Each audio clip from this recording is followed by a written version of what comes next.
And welcome to the Northern Cape, where the IEC in Kimberley. And this morning, as we've been just driving around, we saw quite a number of people already walking to the polling stations.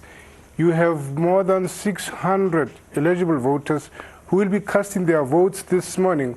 But just to give us the scenario of what the situation is like this morning is Mr. Modise, who's with the IEC. Mr. Modise, can you just give us a picture of the proceedings this morning?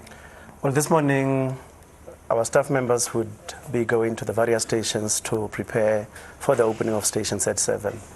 I visited the local office here, and I can tell you that there's a lot of excitement. People are already on their way to ensure that at 7, South Africans are welcomed at our various stations to be able to cast their vote. We've heard that there are other areas within the Northern Cape where there have been talk of protesting, and of course, what will be the situation there?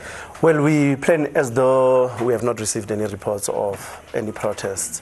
Our staff would be at those stations before 7, and if there are any incidents of disruptions, we are in consultation with members of the South African Police Services to ensure that calm is restored at those stations and our people are allowed to vote.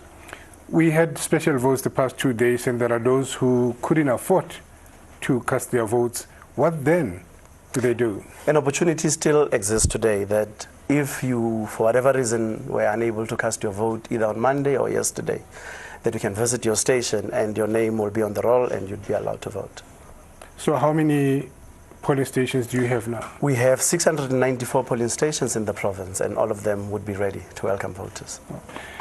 Mr. Modise, talking about the situation here in the Northern Cape, 694 polling stations for over 600 or more than 600,000 people who will be casting their votes.